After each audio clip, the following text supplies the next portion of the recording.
Di awal film, kita diperlihatkan 8 orang yang sedang bersiap untuk mengikuti sebuah seleksi masuk ke sebuah perusahaan besar. Beberapa dari mereka terlihat menyemangati diri mereka sendiri, sementara yang lain ada yang sedang merapikan penampilan mereka.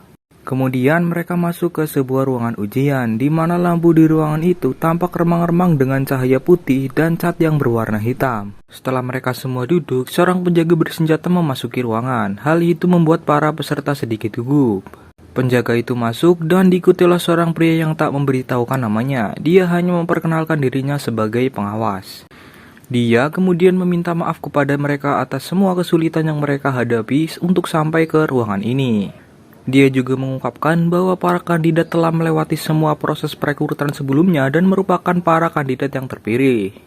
Jika mereka lulus ujian terakhir ini, mereka akan segera mendapatkan pekerjaan impian mereka. Sebagai aturan dalam ujian, pengawas menyatakan bahwa tidak ada undang-undang federal yang berlaku di dalam ruang ujian ini. Dan para kandidat hanya boleh mengikuti peraturan yang ada di ujian tersebut. Pengawas menjelaskan beberapa peraturan saat mengikuti ujian itu, seperti mereka tidak diperbolehkan berkomunikasi dengan penjaga atau pengawas, dan juga jika mereka merusak kertas secara sengaja atau tidak sengaja dan keluar dari ruangan karena alasan apapun, mereka akan segera didiskualifikasi. Mereka hanya punya waktu 80 menit untuk menyelesaikan tes. Dikatakan bahwa hanya ada satu pertanyaan yang harus mereka jawab. Pengawas kemudian menanyakan kepada mereka apakah mereka punya pertanyaan lagi. Ketika tidak ada yang menjawab, dia mengatakan semoga beruntung, menyalakan pengaturan waktu dan pergi meninggalkan ruangan itu. Para kandidat membalik kertas masing-masing dan menyadari bahwa kertas di depan mereka kosong. Mereka semua saling memandang dengan bingung. Seiring berjalannya waktu, mereka menjadi semakin gugup. Tak berselang lama, ada yang mulai berinisiatif. Kandidat nomor 2 mulai menulis di kertasnya tentang kenapa menurutnya dia memenuhi syarat untuk masuk ke pekerjaan ini. Kamera di ruangan itu memperbesar kertasnya dan penjaga diperintahkan untuk mengeluarkan wanita itu karena dia merusak kertasnya. Kandidat sempat memohon tapi itu tak didengarkan oleh si penjaga. Akhirnya kandidat 2 pun didiskualifikasi. Beberapa saat kemudian, kandidat nomor 5 menyadari bahwa peraturan mengatakan mereka tidak boleh berbicara dengan pengawas dan penjaga. Yang berarti mereka bisa berbicara satu sama lain. Dia mengatakan hal yang sama kepada yang lain, membuat mereka percaya bahwa mereka harus bekerja sama untuk menemukan pertanyaannya sebelum mereka menemukan jawabannya. Mereka mendiskusikan beberapa cara agar mereka bisa lulus ujian, namun semuanya sama-sama bingung. Selama ini, calon nomor urut 1 tidak bersuara sama sekali. Seorang pria mencoba memperkenalkan dirinya, namun nomor 5 menyarankan agar mereka saling memberi nama. Black, white, brown, blonde, brunette, dark, dan terakhir deaf.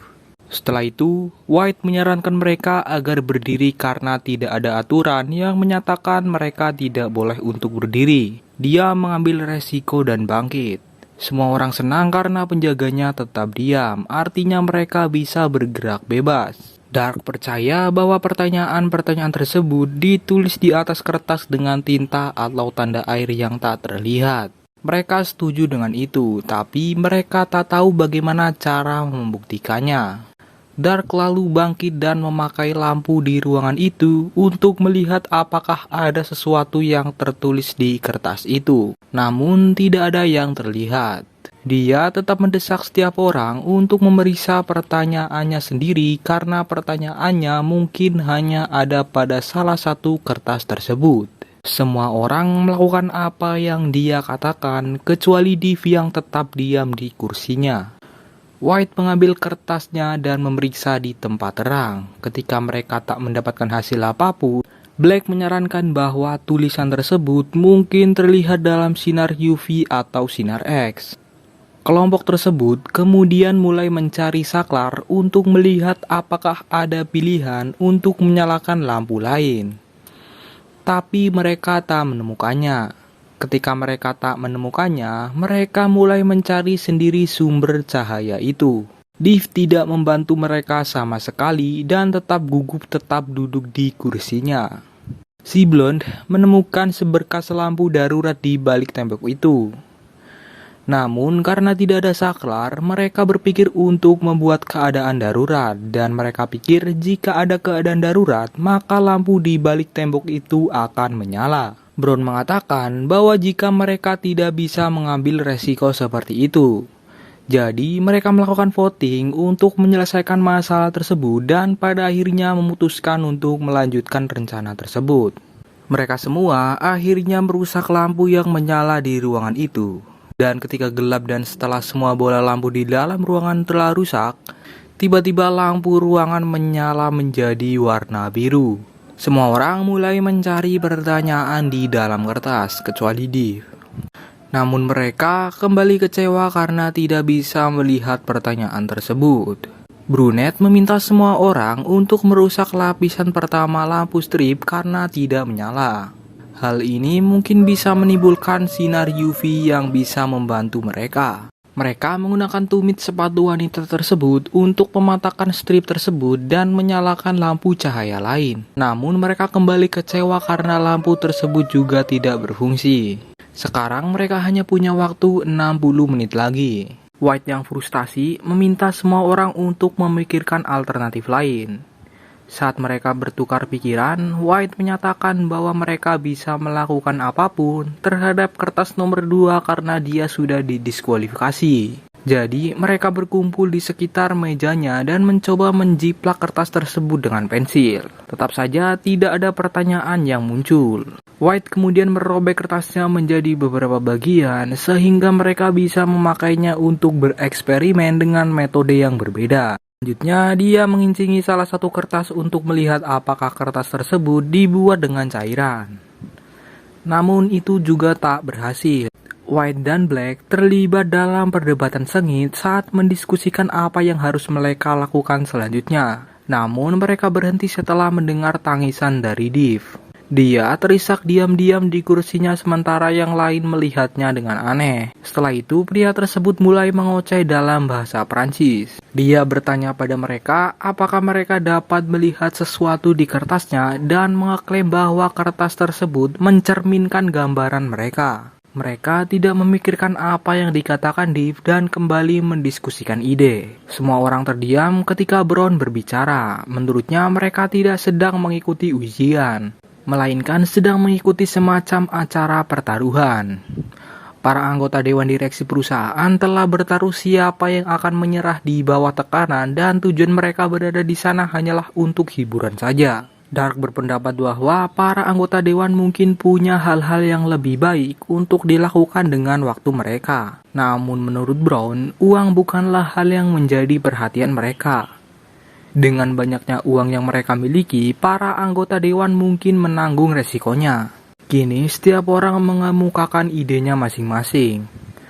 Beberapa pihak mengklaim bahwa pengawas mungkin ada di balik hal ini. Sementara yang lain mengatakan mungkin saja CEO. Dalam keadaan panik, hubungan mereka mulai retak di bawah tekanan dan saling menghina.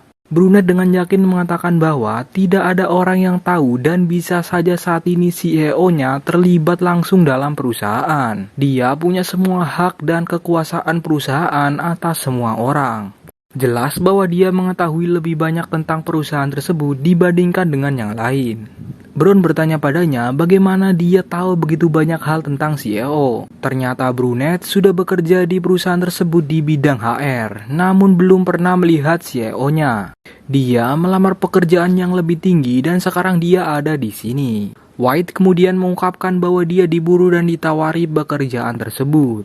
Namun yang lain mengatakan bahwa mereka telah mengajukan lamaran. Namun satu kesamaan yang mereka miliki adalah mereka tidak mengetahui apapun tentang perusahaan itu, karena mereka tak boleh bertanya apapun. Lalu Brunette menjelaskan bahwa mereka melamar ke perusahaan farmasi terkenal yang bernilai jutaan dolar bernama Bayrog. Beberapa tahun yang lalu, ketika sebuah pandemi menyebar di kalangan generasi muda di seluruh dunia, merekalah yang pertama kali menemukan obatnya. Saat ini, omset tahunan mereka adalah 20 miliar dolar. Semua berkat CEO mereka. Tiba-tiba, Black bilang bahwa mungkin perusahaan tersebut telah menemukan obat untuk penyakit mematikan terbaru yang telah membunuh jutaan orang di seluruh dunia. Dark tertarik dan bertanya lebih banyak pada Black tentang itu.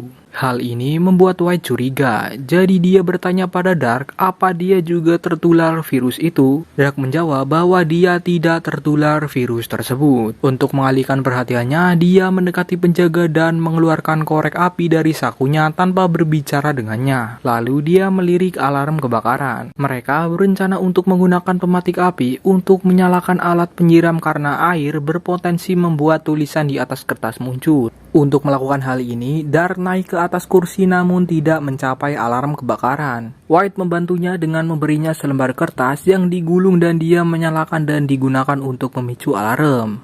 Tak lama kemudian, air mulai turun, namun kertasnya tetap sama. Tiba-tiba penjaga itu berjalan menuju mereka. Setelah itu, Dark membuka kertas di tangannya dan menunjukkan bahwa itu adalah miliknya. White telah mengkhianatinya untuk memudahkan persaingan. Penjaga itu menyeret Dark pergi sambil menyebut White si bajingan. Setelah itu, Black yang marah tak sengaja berkata dia akan mematikan lampu putih. Hal ini menyebabkan lampu padam dan mereka tahu bahwa lampu itu diaktifkan dengan suara.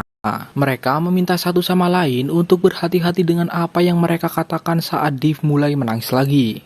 White dengan licik duduk di depannya dan menindas pria malang itu hingga merobek kertasnya sendiri dan memakannya. Penjaga itu mendekati Div dan menyuruhnya pergi juga. Div mengatakan sesuatu dan Div juga menjatuhkan kacamatanya di ruangan itu. Kini hanya tersisa 5 kandidat. Dark meremehkan White karena dia adalah seorang yang buruk. Namun White bilang bahwa mereka harus berterima kasih padanya karena berhasil memperkecil persaingan mereka. Dia juga menyatakan bahwa dia tahu apa pertanyaannya, tapi menolak memberitahu yang lain. Karena marah, Black menjatuhkannya dengan satu pukulan. Mereka kemudian mengikatnya ke kursi dan menutup mulutnya dengan dasi. Beberapa saat kemudian, White sadar. Brunette melepaskan mulutnya dan White meminta obatnya. White bilang bahwa dia juga terinfeksi virus dan harus minum obat setiap 1 jam sekali agar dia tetap bisa hidup. Black mencari pil di sakunya tetapi tidak menemukannya. Hal ini membuat mereka percaya bahwa White hanya membuat alasan agar mereka bisa membebaskannya. Namun White mengeklaim bahwa salah satu dari mereka telah meminum pil tersebut dan berjanji akan memberitahu mereka apa pertanyaan jika mereka mengembalikannya. Namun White mengeklaim bahwa salah satu dari mereka telah mengambil pil tersebut dan berjanji akan memberitahu mereka apa pertanyaannya jika mereka mengembalikannya. Tak lama kemudian dia kehilangan kesadaran lagi dan mulai gemetar. Beberapa orang percaya dia berpura-pura, tetapi Black menyatakan bahwa istrinya juga mengalami kejang karena virus tersebut. Mereka mulai mencari pil yang dibicarakannya, tetapi tidak bisa menemukannya di dalam ruangan. Saat penghitung waktu hanya tinggal 15 menit lagi, mereka saling memeriksa pilnya. Brunette mencurigai Brown yang meminumnya, dan terbukti benar karena dia menemukan pil itu menempel pada permen karet di bawah mejanya. Dia mencoba memberikannya pada si White, tapi Brown melemparkannya ke dalam lubang di lantai. Saat yang lain mencoba mengeluarkannya, Brunette yang stres maju ke depan kamera dan meminta pengawas untuk menyelamatkan pria tersebut. Namun karena dia berbicara dengan pengawas, dia langsung didiskualifikasi. Setelah dia pergi, Blonde mengeluarkan pil itu dengan jepit rambut dan menyelamatkan nyawa White. Dia juga melepas ikatannya. Setelah dia sembuh, semua orang menyanyikan jawaban yang dia janjikan. White mengungkapkan bahwa jawabannya ada pada kandidat itu sendiri. Mereka telah mencari pertanyaan selama ini, tetapi White berpikir bahwa tidak ada pertanyaan dan orang yang tertinggal di akhir adalah jawabannya. Sisanya percaya padanya, tapi sebelum mereka bisa bertindak, White berlari untuk mengambil pistol dari penjaga. Black mendorongnya ke samping dan mengambil pistol itu. Dia mengarahkannya pada White yang dengan yakin menyatakan bahwa dia tidak akan menembak siapapun. Secara bersamaan, dia menyerang Black dan mengambil pistolnya. Namun saat hendak menggunakannya, dia menyadari bahwa pistol tersebut memiliki pengenalan sidik jari. Jadi, White menggunakan tangan penjaga itu dan mengarahkan pistolnya ke yang lain.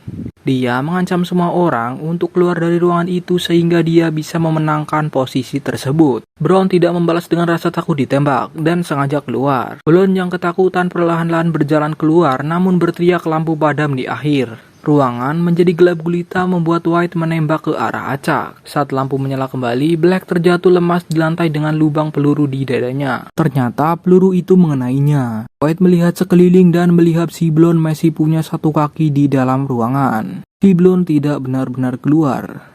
Dia hendak menembaknya juga, tetapi menyadari bahwa pengatur waktu telah berhenti. Kini White berjalan menuju kamera dan memberitahu pengawas bahwa dia adalah pemenangnya. Penjaga mendekatinya dan menunjukkan waktu. White terkejut melihat mereka masih punya waktu 20 detik lagi. Artinya dia didiskualifikasi karena berbicara dengan pengawas. Kemudian terungkap bahwa Dave di awal telah mengubah waktu ketika mereka sibuk mendiskusikan hal lain. Akhirnya satu-satunya yang tersisa hanyalah si Blonde. Dia masuk ke dalam ruangan dan mengambil kacamata Dave yang jatuh saat dia dibawa keluar. Dengan memakai kacamata itu, dia melihat kertas itu dan melihat pertanyaan satu tertulis di atasnya. Yang paling mengejutkan, Dave memasuki ruangan dan mengungkapkan bahwa dia adalah CEO perusahaan tersebut dan sedang dalam ujian untuk mengawasi semua orang. Blonde berjalan ke arahnya dan berkata tidak. CEO dan pengawas tersenyum melihat bahwa dia telah menemukan jawabannya dengan lulus ujian. Ternyata selama ini pertanyaannya adalah saat pengawas bertanya apa mereka punya pertanyaan di awal ujian.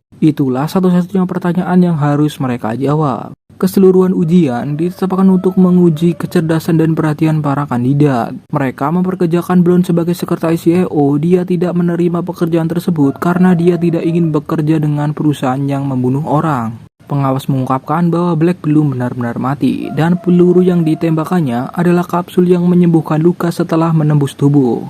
Ini sebenarnya adalah obat ajaib yang baru-baru ini mereka produksi yang bisa menyembuhkan penyakit apapun di dunia. Akhirnya, Blonde menerima pekerjaan itu dan film berakhir saat dia berjabat tangan dengan si CEO.